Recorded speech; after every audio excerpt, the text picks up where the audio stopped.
Bonjour à toutes et tous et soyez les bienvenus dans ce nouvel épisode de Sur la route. Aujourd'hui, nous vous proposons une rencontre avec Richard Monvoisin, enseignant à l'Université de Grenoble.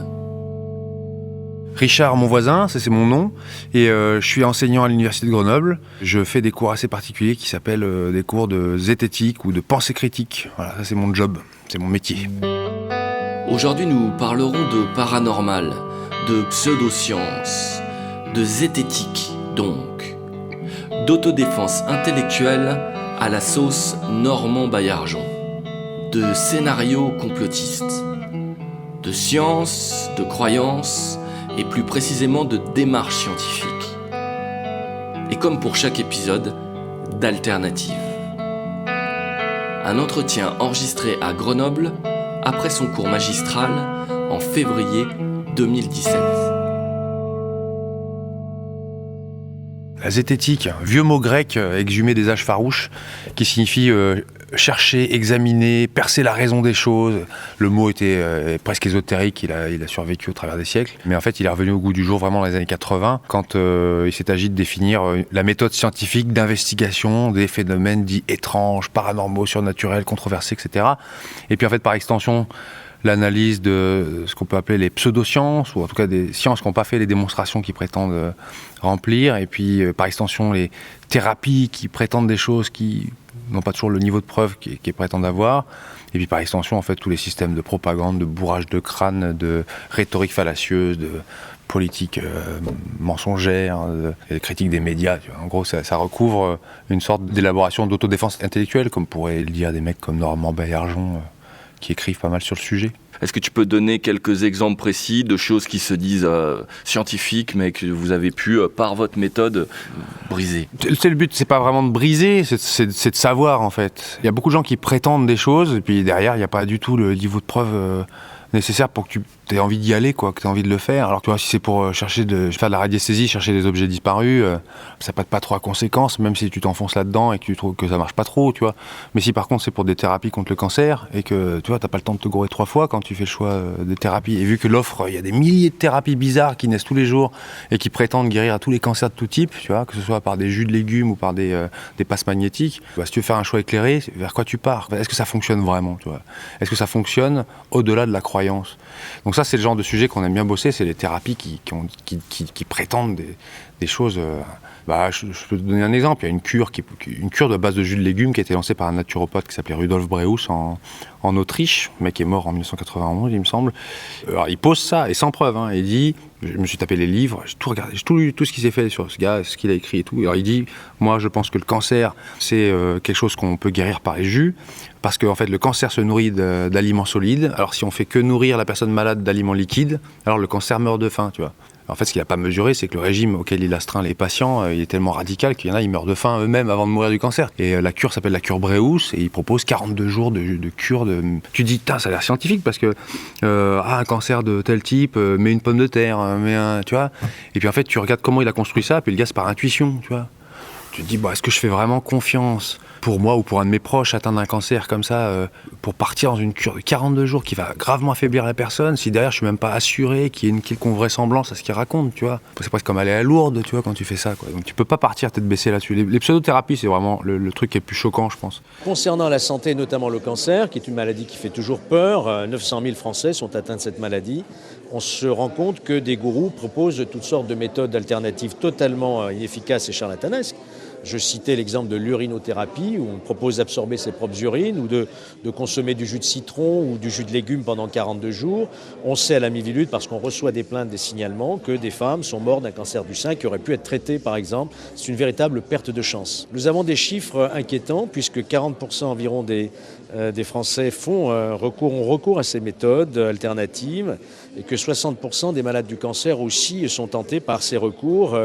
3000 praticiens à peu près qui professent des méthodes charlatanesques de décodage biologique, de biologie totale.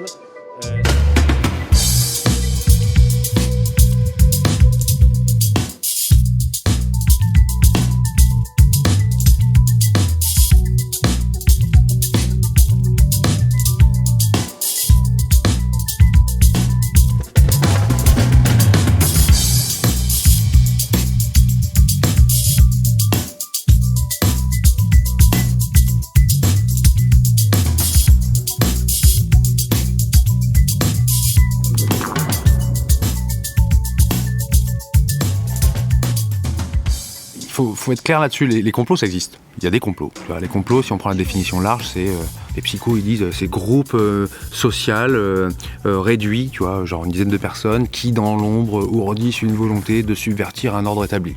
Et des complots, oui, ça existe, mais il y en a dont on parle peu en France, mais qui ont eu pourtant une importance assez chouette. Et enfin, quand on la raconte, les dégâts politiques que ça peut faire sont intéressants, parce que tu prends la cagoule, par exemple, en 1938, un mouvement nazi français, tu vois, d'une dizaine de mecs autour d'un gars qui s'appelait Eugène Deloncle. La cagoule se donne comme objectif la prise du pouvoir par un putsch préparé par des groupes clandestins.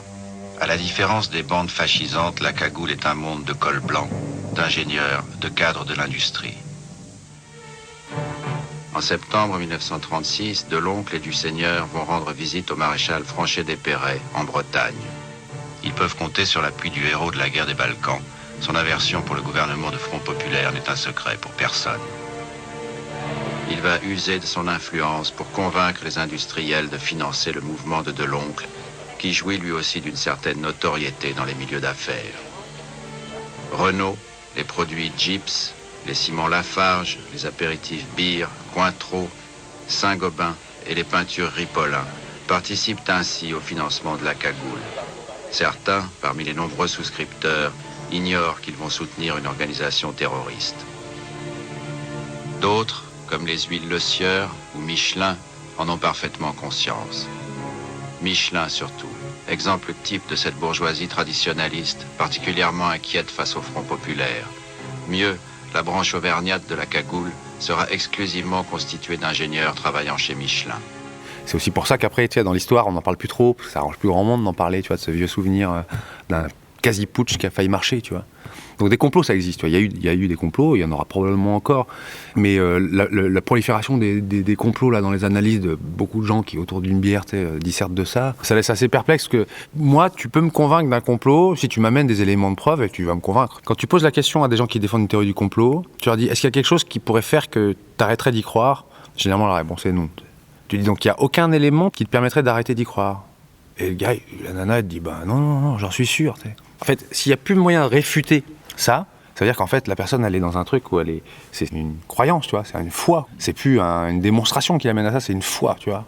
Donc, quand on part sur une structure de foi, bah, c'est incontradictible. Et donc tous les éléments qui arrivent, tu fais en sorte que ça se colle à ça et ça s'agglomère. Et en fait, au bout d'un moment, tu as ta théorie qui explique tout, qui est irréfutable. Et tu colles tous les éléments qui semblent aller... Alors, tu vois, si t'as décidé que c'était les juifs qui faisaient un complot sur le monde, bah, t'agglomères tous les juifs, tu vois. Si c'est les francs-maçons, tu dis que c'est les francs-maçons. Si c'est les judéo-maçonniques, tu dis les deux. Si tu dis que c'est les reptiliens, tu trouveras des mecs avec des têtes de reptiles. Ou si tu dis que c'est les Illuminati, tu dis, mais attends, les Illuminati de Bavière, ça s'est terminé en 1785. Oui, mais c'est parce qu'on le sait pas, tu vois. Alors, je dis, mais comment tu le sais, toi, tu vois.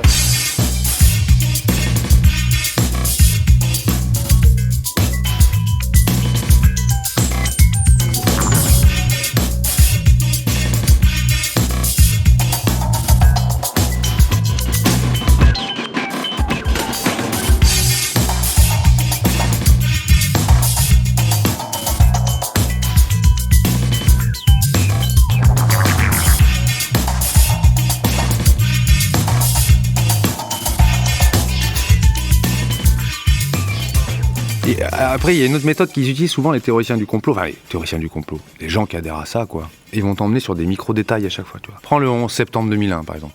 Tu prends l'avion sur le Pentagone qui était tombé, Thierry Messant qui défendait l'idée qu'il n'y avait pas eu d'avion et tout. Si tu débats avec des gens qui défendent cette idée-là, ils vont dire comment vous expliquer si vraiment l'avion est tombé, qu'il y ait ce morceau de machin qui soit là.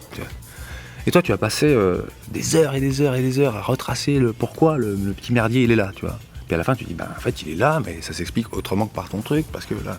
Alors le gars, il dit, bon, allez, d'accord, mais celui-là. Puis en fait, il t'emmène comme ça de micro-détail en micro-détail. Ils peuvent te lessiver, quoi. L'erreur fondamentale, on la retrouve souvent dans les systèmes de croyances un peu ésotériques, ou religieuses, ou complotistes, ou autres, c'est que les gens choisissent d'abord ce en quoi ils croient, et après, ils cherchent les éléments pour les corroborer. Alors que normalement, une démarche scientifique, tu fais une hypothèse, mais t'en es pas sûr, tu regardes les faits, et tu maintiens la possibilité que l'hypothèse s'avère fausse, tu vois.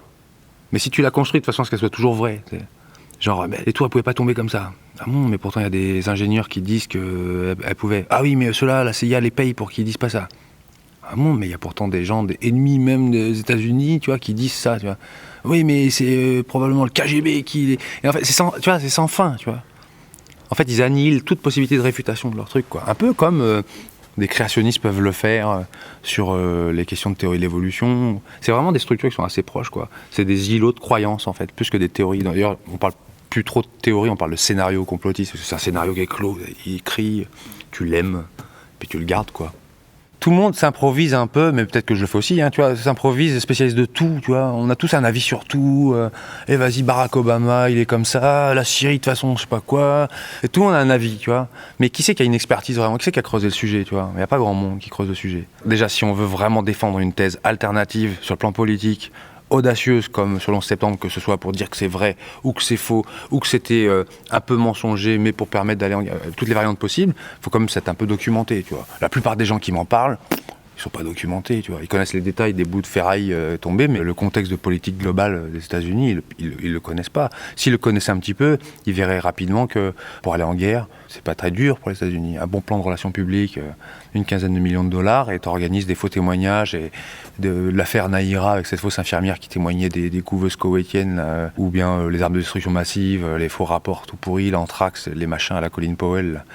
Et hop, un bon plan com, et c'est parti. Faire 3000 morts sur son propre sol, c'est tellement coûteux, tu vois, ça fait même pas sens. Les théories du complot, elles sont ça de séduisant que la cause est simple, elle est petite, elle est facile à identifier. T'as un truc qui est responsable de tout. Et c'est satisfaisant pour le cerveau. Le cerveau, il aime bien les solutions simples, tu vois. Alors qu'en général, c'est beaucoup plus compliqué que ça. Hein.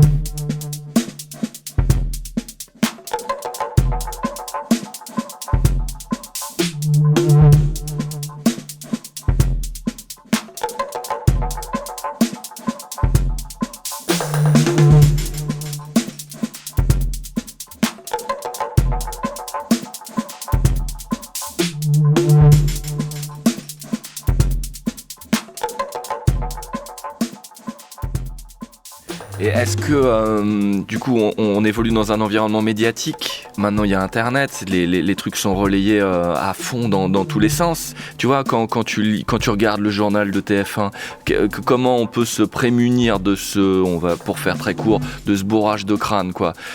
Comment on peut décrypter un petit peu ce qu'on essaye de nous faire avaler quand même? La méthode de base, c'est déjà t'éteins TF1. C'est une chaîne de télé privatisée, inféodée à des intérêts industriels. Quand ils prétendent faire le scan du monde en 30 minutes, c'est du rêve. Et tu sais très bien qu'on ne mord pas la main qui nous nourrit, donc ils ne mordront jamais la main de leur propriétaire. Donc déjà, ça, c'est pas bon. C'est pas pour autant qu'en allant sur le service public, tu auras une meilleure information. Hein. La structure capitalistique de ces groupes-là fait qu'ils se marquent à la culotte, ils essaient tous de suivre le même fil. Donc s'il y en a un qui fait un scoop sur la mort de Diana, tu vois, l'autre il se dit ah merde, on l'a pas fait nous, alors peut-être que, tu vois, et puis ils font à peu près tous le même brouet. Leur problématique à eux, c'est de faire de l'audience. Donc faire de l'audience, il faut que ça soit funky ou que ça parle des gens en mode un peu terroir, tu vois, que ça soit assez local, conjoncturel, que les gens puissent s'identifier à ça, parce qu'il faut quand même qu'ils puissent regarder ça, mais sans trop de violence, tu vois, pendant le repas de midi, ou s'il y a un tsunami en Asie du Sud-Est, tu peux pas, on les connaît pas, c'est bridé là-bas, tu vois. Alors par contre, les hôteliers français qui eux ont perdu des, là, ça peut être intéressant. Donc c'est sûr, c'est que c'est l'audience qui prime sur les thèmes. Mais après, c'est pas parce qu'on sort de la télé et qu'on va sur Internet qu'on résout le problème. Parce que sur Internet, la plupart des gens qui surfent sur le web, ils se rendent pas compte qu'en utilisant des structures propriétaires, que ce soit le logiciel de surf, que ce soit leur compte Gmail, qui est le compte le plus pris en ce moment, Google, qui est 95% le moteur de recherche pour tout le monde, ce que Google a capté de toi quand tu cherches, il te le resserre, si tu veux. Ce fait qu'en fait, l'information que tu vas avoir l'impression de prendre de manière assez objective, elle est déjà indexée en fonction de tes goûts. Donc s'il sait que tu es une jeune femme qui envisage d'avoir un enfant, tu vois, tu n'auras pas tout à fait la même chose que s'il sait que tu es une mémé ou un pépé qui est préoccupé par les champignons, ou, tu vois, et les résultats vont pas être les mêmes. S'ils sentent que tu as une prédilection pour des lectures de gauche et tout, ils vont te faire une exposition sélective. Ils vont pas te proposer Action Française 2000 et National Hebdo, quoi. Alors que normalement, quand on fait de la pensée critique, on devrait justement plutôt être enclin à s'exposer à des médias qui vont contre ce qu'on pense, tu vois. Parce que c'est en regardant leurs erreurs que tu as raison de penser ce que tu penses. Par contre, si tu fais que lire la tienne, t'entends toujours le même discours, et en fait, on peut tomber dans un système où on nage dans une propagande sans arrêt auto-alimentée, tu vois. Le meilleur moyen de savoir si on est de gauche profonde, par exemple, c'est de lire Le Figaro et National Hebdo. Et en le lisant tous les jours, tu sais pourquoi t'es pas là-bas, tu vois. Tu le décryptes, quoi. Ça repose sur un problème de confiance. On n'a pas le temps de se documenter sur tout. Tu peux pas bosser le 11 septembre, les cancers, les cures contre le cancer. Ils ont triqué les chiffres des élections de la primaire de la gauche, je sais pas quoi, du Parti socialiste pourri là. Tu vois, t'as pas le temps de faire tout ça. Donc au bout d'un moment, t'es obligé de déléguer, quoi. Normalement, tu délègues à des journalistes. Les journalistes sont censés faire le boulot, tu vois. Les journalistes, c'est souvent une profession précaire. C'est des gens qui sont oppressés. S'ils veulent rester, il faut qu'ils plaisent à la ligne. En fait, au final, ils peuvent pas toujours faire leur boulot. Il n'y a pas le temps de faire une investigation lente, quoi. Avec les médias, les règles que j'enseigne aux étudiants, là, c'est première chose, à qui appartient le média. Il n'y a pas photo. Deuxièmement, qui décide? Parce qu'ils peuvent être propriété d'un média, le patron, il s'en fout, tu vois, puis il laisse gérer. C'est quels intérêts qui meuvent ça? Tu vois, un journal comme Le Monde peut être très oscillant avec le pouvoir en place, tu vois. La presse quotidienne régionale peut être très proche d'un maire à un moment donné, puis s'en éloigner quand il sent les carottes, que les carottes sont cuites. Sentir les médias qui ont une subjectivité assumée. Le Figaro, par exemple, c'est très agréable à lire pour moi, parce que la subjectivité, elle est claire, elle est assumée. C'est facile, c'est gaullien, tu vois, libéral, c'est facile, quoi. Et Le Monde, c'est pas facile, justement. Et je trouve ça vachement dangereux, un journal comme Le Monde. Parce que tu sais jamais vraiment le décalage que tu peux mettre dedans, tu vois. Donc se méfier de ça. Je préfère lire Le Figaro et lire Libé, dont je connais aussi la subjectivité qui est facile à décrypter, tu vois. Et après, recouper.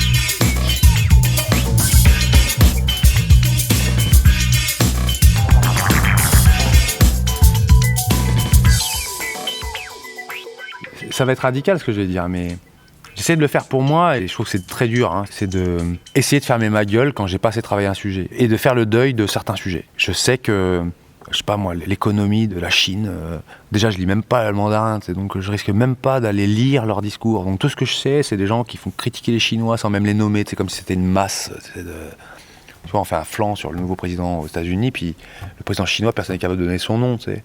Donc si on voulait s'informer un peu plus au cœur du truc, il faudrait qu'on lise la presse chinoise, mais je suis incapable de le faire. Donc je me dis, je fais mon deuil, et puis j'irai demander à des copains qui font de l'investigation journalistique politique, ou des copains de sciences politiques ici qui bossent sur la Chine. Le jour où j'aurai besoin, j'irai les voir, je dirai, Coco, fais-moi un résumé là, parce que moi je suis perdu, tu vois. Et j'ai pas le temps de me documenter. Et puis en échange, je te documenterai sur la cure d'une naturopathe. Tant qu'on n'a pas ces structures-là, peu probable qu'on ait une information fiable sur le monde. Et t'appellerais ça comment? Une sorte d'hygiène intellectuelle ou d'honnêteté intellectuelle? Dire je sens que ça me titille là. Je sens qu'il y a une injustice quelque part. Je sens que Trump il arrive au pouvoir et ça me fait chier. Mais à la fois j'ai pas les clés, quoi. Je préfère me concentrer sur quelque chose de local, agir à mon niveau. Non mais tu peux agir contre Trump, mais regarde, imagine, lui il est spécialiste de Trump, puis pas toi, tu sais.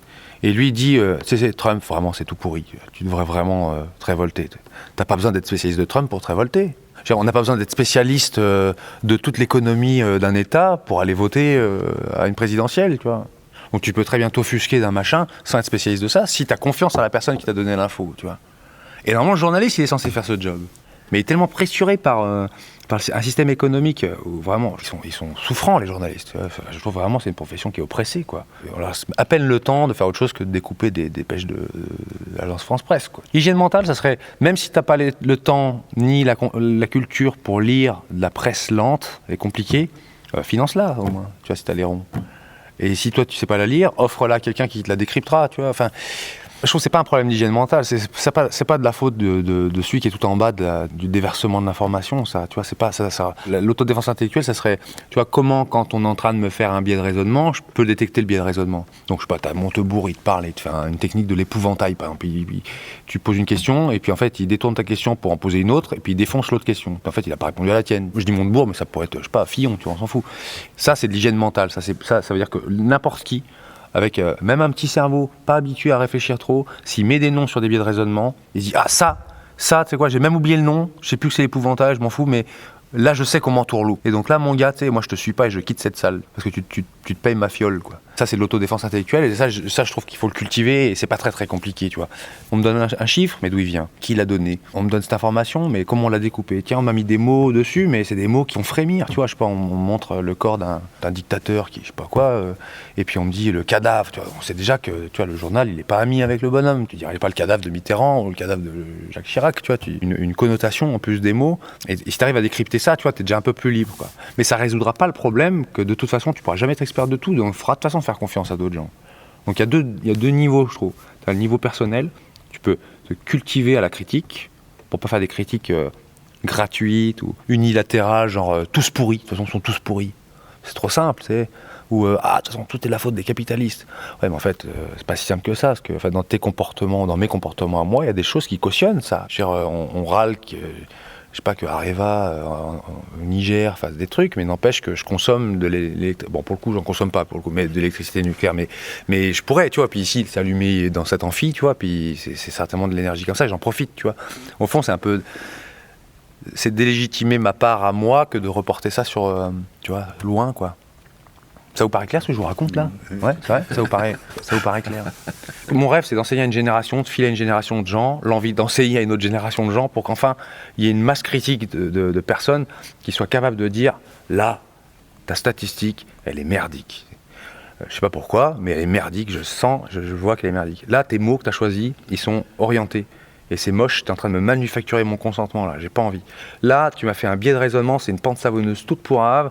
Ah, si tu refuses le nucléaire, alors tu veux revenir à la marine à voile et à la bougie chez toi. Bah non, ça c'est un argument de merde, tu vois, ça porte un nom, c'est décrit depuis 2000 ans par des sophistes grecs, tu vois. Puis si tout le monde savait ça, même enseigné à l'âge de 10 ans, mais la plupart des oppressants dirigeants, ils se prendraient un four, personne n'irait les écouter, personne ne les croirait, tu vois. Mais ça ne résoudra pas le problème d'avoir une lecture sur le monde. Et la lecture sur le monde, tu n'auras pas le temps d'être bon en physique quantique et bon en éthologie des comportements animaux. Tu n'as pas le temps d'être spécialiste de psychologie sociale. Donc il va bien falloir faire confiance, tu vois. Il va falloir créer des réseaux de confiance. Les réseaux de confiance, ça commence déjà par virer les experts. Enfin, il faut s'arranger pour avoir des experts qui n'aient pas de lien d'intérêt, qui déforment leurs propos, tu vois. Qui n'aient pas de conflit d'intérêt. Rien que ça déjà, ça serait énorme, tu vois.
C'est compliqué, je veux pas déprimer vos auditeurs les gars, mais chaque domaine est tellement compliqué, quoi. Il y a tellement de sous-couches, il n'y a pas de recette, mais la base au moins qu'on peut tout savoir, c'est être capable de regarder un chiffre. Est-ce qu'un tableau il pue, tu vois, de loin? Est-ce qu'il a été bricolé avec, je sais pas, t'as des graphiques sur la délinquance qui sont présentés par Hortefeux, il me semble, des trucs à TF1 qui a un élève de 5e, il dit non mais là, l'ordonnée c'est Zarbi, il n'y a pas de zéro, qu'est-ce que c'est que ce truc, tu vois.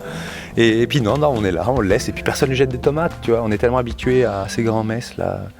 Ou tu vois, quand il y a des crises économiques, tous les experts économiques qui ont parlé, là, qui n'ont pas arrêté de chanter les louanges du système, qui sont pris en défaut à un moment donné, là, qui c'est qui les châtie? Je dis pas les fouetter cul nu et tout ça, c'est juste dire bon, écoutez monsieur, merci, mais là vous n'avez pas prévu une catastrophe, quoi. Donc votre système, il est... Soit vous restez, vous changez de système, et votre théorie elle est réfutable, quoi, vous en changez, quoi.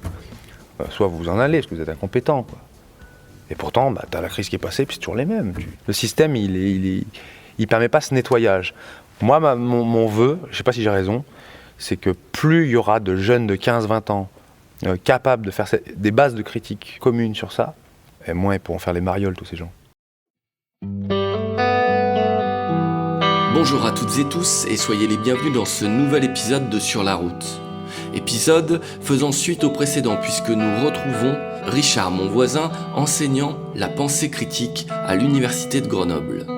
Nous parlerons aujourd'hui de production de savoir et de biens compossibles, de bien brosser nos dents et notre cerveau, du biais d'attrition et de cours en prison, d'alibi de détection et de radicalisation. Et comme pour chaque épisode, d'alternatives. Deuxième partie d'un entretien enregistré à Grenoble en février 2017. Ça fait combien de temps que tu enseignes, toi ? Au début, j'enseignais de la physique et de la chimie, ça fait 20 ans maintenant. En fait, quand j'ai fini mon doctorat, je me suis dit, même avant de commencer le doctorat, je me suis dit, qu'est-ce que je peux faire ? J'ai utilisé des termes à Baillargeon ou à Chomsky, parce que j'aime bien la façon de penser de ces gens. Qu'est-ce que je peux faire comme production de savoir qui soit des biens compossibles ? Un bien compossible, c'est, tu as un vélo, si j'ai un vélo, je te le donne, t'es content, toi t'as un vélo, puis moi je suis à pied, j'ai l'air d'un con. Un bien compossible, c'est un bien, je te le donne, et puis je l'ai toujours, tu vois. Donc je t'explique un biais de raisonnement, ou toi tu m'expliques une erreur statistique, tu vois, et moi je repars et tu l'as encore, tu vois, et on partage ça. Je me suis décelé des biais de raisonnement, ou des rhétoriques fallacieuses, ou des sophismes, ou des argumentaires mathématiques biaisés. Personne ne peut récupérer ça, tu vois. Même l'armée ne peut pas récupérer ça. Ça ne peut être que bon. Peut-être que je me gourre, mais en tout cas, j'ai l'impression que ça peut être que bon de déceler le biais de raisonnement et l'erreur dans la présentation des faits. Et donc je me suis dit, au moins ça, personne ne pourra le prendre, tu vois. Ce ne sera pas les cosmétiques, ce ne sera pas L'Oréal, ce ne sera pas Servier, et ça ne sera pas Boiron non plus, tu vois. Ça sera pour le bien public, quoi. Un peu comme si on faisait de la prévention en santé, quoi. Je me rappelle quand j'étais petit, on nous apprenait à nous brosser nos dents, tu vois. Je me dis, apprenons à brosser notre cerveau. On sort d'un cours, là, ils ont 18 ans en moyenne, ou 20 ans, tu vois. J'aimerais bien si à 20 ans, ils en savent ce que je sais à 40, et ça peut, tu vois. Ils ont gagné 20 ans, tu vois. Moi, à 20 ans, j'étais un neuneu par rapport à eux, tu vois. Et c'est eux qui vont foutre le bazar après. Mais alors, du coup, ton rapport avec les étudiants, ça se passe comment ? Les retours que tu as ? C'est compliqué à répondre à ça parce que, tu vois, il y a un biais assez classique qui est celui de l'exposition sélective dont j'ai parlé tout à l'heure, puis il y en a un autre qui est le biais de confirmation d'hypothèse. C'est-à-dire que je vais avoir tendance à, si je fais une hypothèse genre, je fais un cours super, tu vois, tous les gens qui vont venir me voir pour me dire, c'était super, puis je vais même pas me rappeler de ceux qui font la gueule, tu vois. Puis après, il y a un autre biais qu'on appelle, tu vois, ça porte des noms, ces biais, le biais d'attrition, c'est-à-dire les perdus de vue. C'est-à-dire qu'en fait, si tu me demandes, 100% des gens qui viennent me voir à la fin des cours, ils kiffent, tu vois, ils me disent c'est cool, tu sais.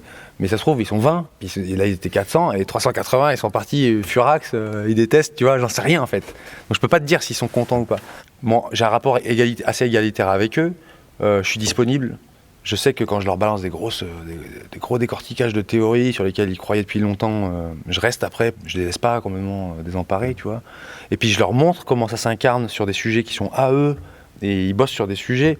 Je crois qu'ils sont plutôt satisfaits à la fin. Il y en a beaucoup qui me disent, mais je sais pas quelle proportion, beaucoup qui me disent, putain, j'aurais bien aimé apprendre ça plus tôt, tu vois. Ce qui fait que ça fait que me confirmer ce que je pense, c'est qu'en fait, là, c'est déjà trop tard, tu vois. En plus, c'est déjà trop tard, parce que moi, c'est un amphi de L1, et j'ai encore quelques noirs, quelques ouvriers, quelques rebeux, tu vois, mais il y en a pas beaucoup, tu vois, ça court pas les rues. J'ai 2 nanas voilées, cachées, quoi, dans l'amphi, tu vois.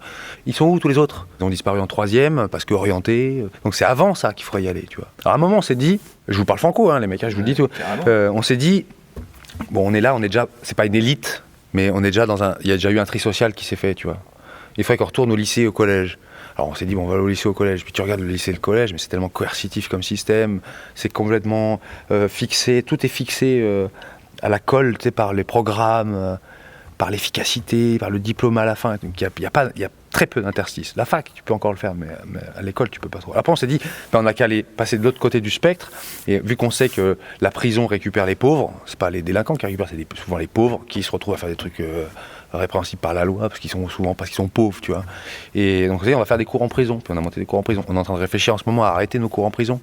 Non pas parce qu'ils kiffent pas en prison, et quand je parle à un public de l'université du 3e âge, où tu as un parterre de gens qui ont 70 ans, qui ont souvent eu de classes sociales professionnelles moyennes aisées, et quand j'ai des détenus qui ont arrêté l'école des fois en CM2, le niveau critique il est pas très différent. La culture est pas la même, il y en a, ils vont te citer des trucs de 1942, puis l'autre pas, tu vois, mais lui il va te raconter des trucs que l'autre racontera pas, tu vois. La capacité critique est la même chez les deux, tu vois. Non, ce qui fait que nous on va arrêter là-bas, c'est que on devient des alibis maintenant pour la détection de la déradicalisation. Vous pouvez pas indexer vraiment sur les complots, tu sais, parce que... Mais alors, c'est pas n'importe quel complot, tu vois. C'est... parce que quand même, le djihadisme, quand même, ça ressemble bien à une dérive sectaire. Alors, vous traitez ça, est-ce que vous pouvez pas montrer que... Et nous, on n'est pas d'accord avec cette analyse, parce que Il y a des formes qui sont un peu sectaires qui se mettent en place après, mais en vrai, le départ des formes de djihadisme du sabre, des djihadismes un peu violents, les formes de départ, c'est des colères politiques. Elles sont pas très bien dites, souvent, par des jeunes de quartier, mais les colères, elles sont là, tu vois, ces colères post-coloniales, urbanisme de merde, tri social rapide, traitement des deuxième, troisième générations d'immigrés, sans jamais rendre hommage à tout ce qu'on doit à l'immigré. Enfin, et donc, tu as un contexte que vous connaissez bien, quoi, qui fait que ces gens sont énervés, et d'un seul coup, on leur propose une réponse assez simple, et hop, ils foncent, tu vois. Et quand on dit ils sont dans une dérive sectaire, tu vois, c'est des débiles ou des fous. Enfin, toutes les rhétoriques qu'on a toujours fait sur les résistants en 40, sur le FLN qui lutte, sur les Kanaks, c'est toujours des fous. Les résistants, c'est des fous. Ils sont fous ou ils sont décérébrés, tu vois. Alors, pas de chance, ils sont pas décérébrés. Peut-être qu'ils font un mauvais choix et puis que les options violentes, on peut les discuter, puis je suis pas très d'accord avec. Mais n'empêche qu'en disant qu'ils sont juste fous, tu leur fais porter sur eux le chapeau de leur djihadisme. Qu'est-ce qui fait que moi, ça m'est jamais venu à l'idée d'être djihadiste? Alors que Mouloud, mon pote d'enfance, tu vois, oui. Et pourtant, on aurait pu vivre la même chose, et pourtant, moi, j'ai pas eu cette envie, et lui, il l'a. Qu'est-ce qui nous a séparés, en fait? Comment c'est que le service public permet pas d'atténuer ça, tu vois? Alors, quand il nous propose de remplir cette case-là, comme déradicalisateur, tu vois, déjà, il nous propose de faire une paix sociale, mais enfin, on est qui, nous, pour faire ça? On n'est pas là pour ça, nous, on sait détecter des biais de raisonnement. On n'est pas là pour leur dire, calmez-vous, les mecs, tu sais. Et en plus, il nous propose, en ce moment, dans le plan de lutte antiterroriste, est-ce qu'on pourrait, en gros, tu vois, servir un peu de courroie pour relayer les individus les plus... Nanana, tu vois, oulala. Mais jamais de la vie, tu vois. Enfin, tu vois, c'est déjà des gens qui sont déjà réprouvés, en plus dans un système qui est carcéral, qui résout rien, qui est la prison. Et en plus, nous, on va aller là-bas en pensant qu'on va être utile pour qu'ils n'y retournent pas. Mais en fait, on sert un autre intérêt, un autre agenda, tu vois. Et l'agenda, c'est de calmer ces gens, tu vois. C'est de les faire rentrer dans le rang, tu vois. Donc on est en train de réfléchir à plus faire court en prison. Ça nous saoule.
Du coup, tu dis on, il y a une structure derrière. Ouais, on a un collectif. Et après, pourquoi pas d'intervention dans l'espace public directement? Pour répondre à la première question, on a un collectif, on est à peu près une dizaine, plus un tas de contributeurs autour. Au départ, on est des enseignants, des éducateurs et des chercheurs qui se sont mis d'accord pour dire faisons de la pensée critique un objet à part entière et enseignons-la, forçons le sujet là-dessus, ça n'existait pas jusque-là. Il y avait plein de gens qui parlaient de pensée critique, il y avait plein de gens qui faisaient plein de choses, tu vois, mais on s'est dit faisons de ça un vrai objet, quoi. Donc le Cortex s'est monté en 2010 pour ça. Après, pourquoi on ne le fait pas dans le domaine public? En fait, on l'a fait dans une certaine mesure, puisqu'on a un camarade commun là, qui est parti un peu dans le domaine public pour faire des sortes de conférences dites gesticulées. C'est une manière de faire. Après, il faut une certaine forme de talent qu'on n'a pas tous. Donc nous, on est parti de ce qu'on savait faire. On sait faire dans un cadre contraint. Ça a ses avantages, un cadre contraint. C'est-à-dire qu'ils viennent, ils ont un contenu, au bout, ils sont obligés de rendre un truc, et donc ils sont obligés d'appliquer le machin. Tu vois, il y a une forme de contrainte, quoi. Dans l'espace public, pour mettre les gens au boulot, c'est un peu plus compliqué, et il y a des méthodes, c'est pas tout à fait les mêmes, et nous on sait pas trop faire. Bon, en même temps, c'est un espace public ici, tu vois, théoriquement, mais c'est un espace contraint, je suis d'accord.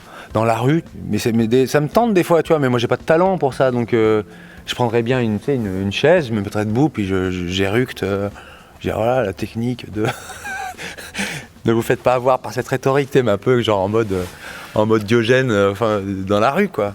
Mais ça, c'est peut-être. Je suis sûr que vous le faites mieux que moi, vous. Tu vois, ce soir, j'ai fait filmer mon cours, mais c'est pour que mes collègues en profitent, pour qu'après, si demain je crève d'un accident de la route, il y a un deuxième qui se relève, quoi. Tu vois, il y a un deuxième Marcos qui se relève, puis un troisième Marcos, puis des milliers de Marcos. Puis en fait, on s'en fout de qui c'est derrière le masque, tu vois. Le tout, c'est que l'autodéfense intellectuelle se répande et que les gens soient critiques de ce qu'ils entendent et qu'ils se fassent plus bourrer le mou, quoi. Faut qu'on crée cette masse critique. Mais la rue, nous, on sait pas faire. Alors, soit vous allez à la rue puis vous nous ramenez les gens dans les amphis, soit on dit aux gens des amphis de descendre dans la rue, Ça arrive, hein, des fois. Puis il y a pas mal de mouvements étudiants. Mais ça reste étudiant, tu vois. Ça reste déjà des gens qui ont déjà survécu aux fourches codines d'avant, tu vois. C'est pas le mec qui a été viré en CM2 parce que, tu vois, c'est déjà, ils ont déjà disparu, ces gens. Je les vois pas, moi. S'il fallait que je fasse ça en rappant, avec des dents en or, et est-ce que je le ferais, tu sais ? Avec la voix auto-tunée aussi. Voilà, tu vois. Est-ce que je le ferais ? Quelle forme je suis prêt à mettre pour ça ? Mais j'ai réfléchi déjà, parce qu'ici, il y a des moments où mes théories, là, les théories que je décortique, je peux mobiliser pas mal d'artifices qui feraient que je peux faire du spectacle, en fait, très rapidement. Puis en plus, j'ai un personnage qui s'y prête assez, donc je pourrais vite devenir un truc charismatique, où tout le monde vient, comme tu vas au cirque, et puis tu t'en vas. Mais c'est pas ça, moi, qui m'intéresse, tu vois. Donc j'essaie d'atténuer ça au maximum, quoi. Mais au fond, la forme joue beaucoup. Bon, j'atténue au moins sur le lexique. Je suis content quand mes copains qui n'ont jamais fait d'études, ils se pointent là, ils se disent « Putain, c'est la première fois que je rentre dans un amphi, et j'ai tout compris. » Tu vois, je suis content, tu vois. Alors moi, ça me coûte de dire 3 gros mots, mais j'ai aucun mal à dire des gros mots, donc ça me va, tu vois. Puis ça met à l'aise, et puis voilà, au moins, il n'y a pas ce plafond de verre. Mais comment faire pour que les mecs des banlieues d'à côté, là, raboulent leurs fraises ici, là ? J'ai pas de soluce, quoi. Mais parce que c'est encore frais, en fait, à l'échelle du monde, hein, ces processus-là. Hein. Les colonies, c'est encore là. Hein.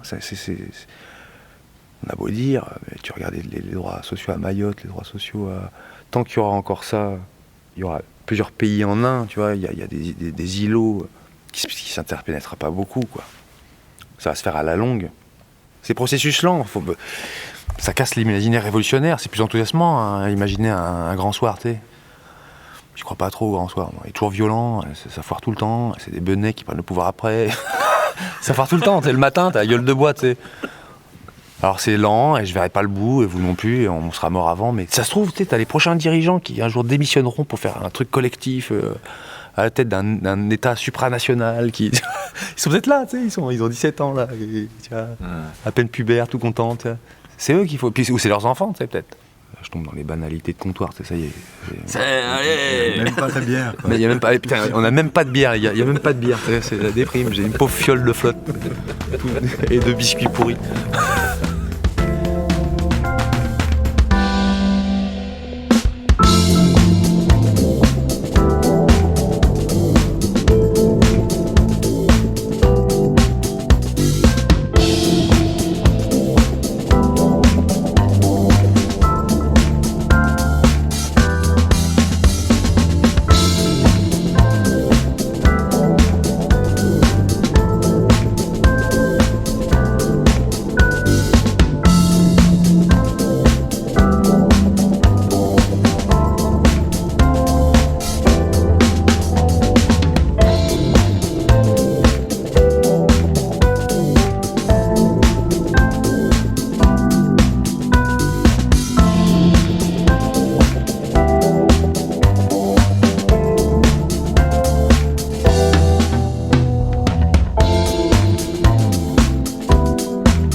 Tu connais du coup ce que fait Alain Guyard ? Pas du tout. Pas du tout. Raconte-moi. Alors Alain Guyard, c'est un philosophe forain.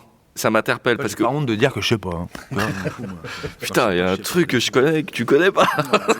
Attends, moi je bois un verre ce soir. Là, ça s'appelle l'effet Julien Lepers. Ça. Ils appellent ça comme ça en psycho. C'est comme, tu me parles de sujets que je connais. Maintenant, je donne plein de trucs que je connais, tu vois. Donc toi, tu dis putain, il connaît plein de trucs. Mais en fait, toi, t'en connais plein autant. Mais comme c'est pas moi qui pose les questions, on peut pas les faire sortir. C'est une illusion, tu vois. Mais ce que je voulais dire par rapport à Alain Guyard, qu'on espère serrer un jour au micro, tu vois, on y travaille. J'ai lu un article qu'il a fait dans Télérama, mais peu importe, où en fait il est assez critique sur les conférences gesticulées. Pourquoi ? Et j'ai trouvé cet argument assez pertinent et j'aimerais bien avoir ton avis là-dessus. C'est qu'en fait tu prêches des convertis. Mais tu vois, dans nous, ce qu'on fait, notre média, et moi c'est un questionnement que j'ai là au sein de Résonance, mais que j'ai depuis des années par des expériences précédentes, j'en ai marre de prêcher des convertis. J'aimerais trouver des gens qui je peux avoir confiance ou moi avoir des outils pour justement pas aller déblatérer mon savoir parce que je connais pas grand chose en définitive, mais voir à toucher les gens qui sont exclus, ce qui rejoint ce que tu disais là dans ton amphi, tu vois, avec des gens qui ont été balayés avant, tu vois, par un système scolaire quelque part. Et j'aime bien ce que dit Alain Guyard. Il fait c'est pas des conférences gesticulées justement, c'est sa philosophie foraine, ouvert, mais vraiment à des gens qui justement ont jamais fait de philosophie, pourtant viennent et repartent avec des billes en tête, parce que lui il apporte pas de réponse, hein. La philosophie ça fait mal, hein. La philosophie c'est rock'n'roll, c'est pas là pour te passer du bien-être et tout, hein. Il est pas là pour ça, lui. C'est là pour que ça te chamboule, là. Et il chope des publics non convertis ? Ouais. J'ai vu, et j'ai pas vu ce documentaire, j'ai lu Zonzon, et il va dans ce bouquin donner des cours de philosophie en prison. Alors c'est un roman, mais en fait il l'a vraiment fait. Je lui ai posé la question, c'est quoi la part du lard et du cochon ? Qu'est-ce qui est vrai ? Qu'est-ce que ton expérience ? Et il m'a sorti une rhétorique philosophique, ce qu'il est assez drôle au demeurant, mais il n'a pas répondu, mais je sais très bien qu'il y a plein de billes dedans, c'est du vrai, quoi. Mais le top, ce serait d'aller voir ces gens-là avant la prison, tu vois. Et tu vois, y a un truc que je vois chez beaucoup de militants politiques, on va dire progressistes, tu vois, puisque le mot gauche quand même est assez malmené. Ah mais non, je lui parle pas à lui, non lui c'est un facho. Ou non, alors lui, putain c'est un chasseur, laisse tomber. Alors là c'est un banquier, je lui parle pas non plus. Ah puis les mecs des banlieues, tu sais, ça fait quand même flipper d'aller là-bas. Et donc en gros, bah quoi, il te reste quoi ? Il te reste il te reste le centre-ville blanc, gentil, écolo, mignon quoi. Mais ouais, ça fait flipper, tu vois. Mais vous allez vous marrer, mais j'ai fait venir ici des gens qui défendaient la liberté d'expression, large, à la Chomsky, on va dire, qui disent, par exemple, un truc que je pense aussi, qui disent qu'on devrait laisser s'exprimer même les gens aux idées dégueulasses, parce que déjà, c'est la base, si on laisse exprimer que les gens qui ont des idées qu'on aime bien, c'est plus liberté d'expression, c'est propagande, tu vois. Et puis même les idées les pires, quoi. Il dit, il y a un mec qui dit que le pape est un imposteur, qu'il faudrait revenir à la messe en latin, les lefébristes ou des gens comme ça. Bon, bah, laissons-les s'exprimer, puis on débattra de ça. Quelqu'un qui nie le génocide arménien, ou quelqu'un qui nie le génocide des Juifs, laissons-les exposer ça et défonçons-les. En fait, cette étape-là n'est pas possible, déjà à cause de la loi, tu vois, parce qu'il y a la loi qui t'empêche, pour la question du génocide, au moins des Juifs, ça c'est pas possible. Ce qui pose un problème, hein, c'est que ça alimente encore les trucs de complot, tu vois. Et en plus, on te dit, ah ouais, mais en fait, en défendant la liberté d'expression comme ça, en fait, t'es pro ceux qui parlent. Ah non, tu sais, je les laisse parler justement pour qu'on fasse l'analyse de ce qu'ils racontent. Et en fait, ça, il y a plein de gens qui passent pas ce seuil, par principe. Tu vois, en ce moment, je suis dans une chorale, il y a des gens un peu disparates, tu vois. Et moi, je suis content à l'idée qu'il y ait des chasseurs. Moi, j'habite dans la campagne, et qu'il y ait des chasseurs. Les chasseurs sont pas réputés des grands progressistes, généralement, tu vois, généralement. Et bah, tant mieux, elle est là pour faire du lien social, tu sais. Donc, je vais là-bas, ouais, on sera d'abord copains, et après ça, on discutera, tu vois. Et j'espère bien qu'un jour, s'ils ont des idées un peu brunes, que ça change, tu vois. Mais il faut d'abord que je les rencontre, déjà que je les apprécie. Là-dessus, on n'est vraiment pas nombreux à le faire, tu vois, à se forcer, tu vois. Et encore, je trouve que je le fais pour cet aspect-là. J'ai aucune peine à aller discuter avec des types qui défendent des discours horribles, parce que bon, c'est mon boulot. J'ai aucune peine à discuter avec des banquiers et des gens qui sont des dépendants de la logique libérale que j'exècre en grande partie. Enfin, en pleine partie, en tout, quoi. Et par contre, en ce moment, j'essaye de me dire, tiens, ben, je vais apprendre l'arabe parce que je voudrais passer un seuil, tu vois, vis-à-vis de ça. Je suis vite empêtré quand je vais aller discuter avec des Renois gabonais, tu vois. J'ai un peu de... Je peux y arriver avec des gens du Sahel parce que j'ai passé 2 ans dans le Sahel, tu vois. Alors, ça me donne une sorte de... Tu vois, j'ai un point d'accroche. Si je veux un Sénégalais ou un Guinéen, je suis pas perdu du tout, quoi. Mais si je veux parler des Maghrébins... ou des gens qui ont l'air maghrébins, qui sont de 3e génération, je me dis bon, ou si je vois un vieux Chibani assis sur un banc, tu vois, je sais même pas quoi aller lui dire, je sais même... Puis des fois il parle même pas français, tu vois, je me dis bah tiens, si j'apprends l'algérien, est-ce que ça marcherait, tu vois. Ça serait une bonne rançon que de me forcer à apprendre l'algérien ou l'arabe, tu vois, pour... moi je trouve que je leur dois bien ça, tu sais, vu le nombre de biens publics qu'on a construits sur leurs cendres à ces gens et sur leur sueur, tu sais, je leur dois bien ça, tu vois. Mais je trouve que je suis un peu en retard, tu vois, je suis en retard là-dessus, mon cours, je dis qu'il est ouvert, il est ouvert, et c'est déjà pas mal, c'était déjà une lutte pour arriver à faire ouvrir ce cours. Donc il y a des ouvriers, des copains ouvriers qui viennent, tu vois, ça c'est cool. Mais des mecs des banlieues de la Villeneuve ou d'autres, j'ai pas encore réussi, tu vois. Mais je sais pas comment y aller, tu vois. Je sais pas encore comment y aller, mais j'aimerais bien. Mais je sais pas comment y aller.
science est souvent vue sous son prisme technopolitique, immonde, avec les intérêts financiers derrière, les intérêts technologiques et tout. Ça, c'est des conséquences moches.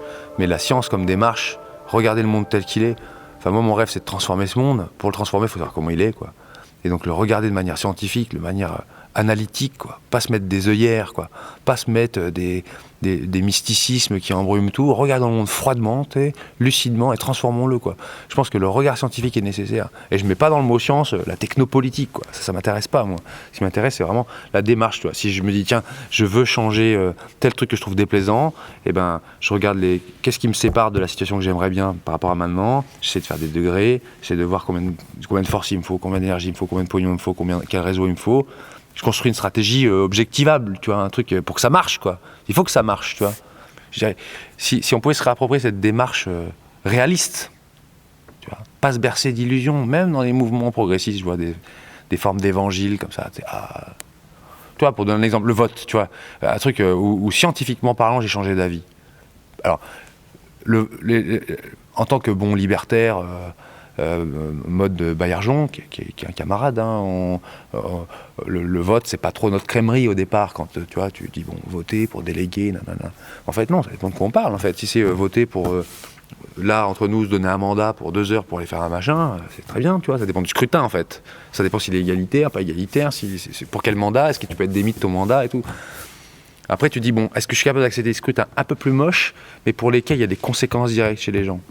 Et pendant longtemps, je me disais, ben non, tu sais, le présidentiel, c'est immonde. J'y vais, mais je vote nul, comme ça baisse les chiffres. Ou, tu vois, ou je fais une cocotte en papier, des trucs symboliques qui servent à rien, tu vois. Et puis, et après, en fait, je me suis dit, mais en fait entre Montebourg, Fillon, Mélenchon, Le Pen, je sais pas qui, les autres, ça va pas faire les mêmes impacts, pas sur moi, c'est pas moi qui va être touché directement, parce que je fais partie des classes sociales professionnelles maintenant, tu sais, moyenne aisée, quoi, là, ça y est, là, je gagne 1 700 par mois, mais d'un point de vue culturel, tout, j'ai mes influences, mon machin, fait que j'ai un statut un peu particulier, tu vois, je suis protégé par ça. Mais les petits, là, mes petits potes, là, eux, ils prennent cher si c'est Marine Le Pen, eux, ils prennent cher si c'est Fillon, eux, la sécurité sociale, si elle prend cher, c'est les petits qui mangent, tu vois. Et là, je me dis, ben, en fait, je vais peut-être aller voter quand même, tu vois. C'est rationnel, en fait, là, pour le coup, d'aller appuyer. Peut-être pas au 2e tour, ça dépend. Mais peut-être pas au 2e tour, mais en tout cas, au 1er tour, je trouve que c'est un intérêt de le faire. Et pas avec des trucs calculatoires, hein. C'est vraiment appuyer des opinions qui semblent être les plus subversives à un moment donné, quoi. Pousser dans toutes les directions. J'irai mollement avec mon chasseur, j'irai mollement avec mon facho de famille, mon cousin facho, j'irai mollement plus fort avec un étudiant comme ça, et puis avec mes copains, encore plus. Puis pousser un peu partout, tu vois, pousser un peu tous les pions, quoi. Mais analyser les situations de manière rationnelle, pas par principe, tu vois. C'est ça que j'appelle la science, tu vois. Je sais pas si c'est clair ce que je viens de te dire, mais c'est ce regard-là analytique. Un mec qui a fait ça toute sa vie, c'est le mathématicien Bertrand Russell, il a fait ça toute sa vie. Puis après, il a dit, bah, j'applique rationnellement ce que je fais sur les maths et je regarde le monde, bah, je suis militant pour la paix dans le monde. Donc j'essaie de saboter la garde 14. Bon, il fait de la prison toute sa vie. Il a une vie incroyable, ce type. Il essaie de mettre en cohérence sa réflexion critique sur le monde et ses choix, quoi. Ça, c'est la classe. Respect. C'est pas le seul, mais ils sont pas nombreux. Il y a quelques punks aussi. Voilà, c'est fini. Merci à Richard pour l'accueil, le bon moment et le taxi. Merci à Nicolas pour la mise en contact. Un entretien mené par Sylvain Lyon et Sébastien Roblin de l'association Résonance. Mixage et musique par Indie Grande.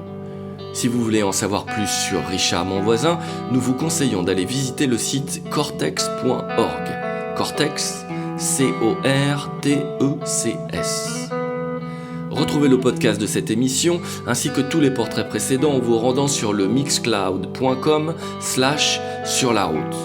Et pour connaître l'actualité de l'association Résonance, www.facebook.com/association Résonance. Résonance, R-E-Z-O-N-A-N-C-E.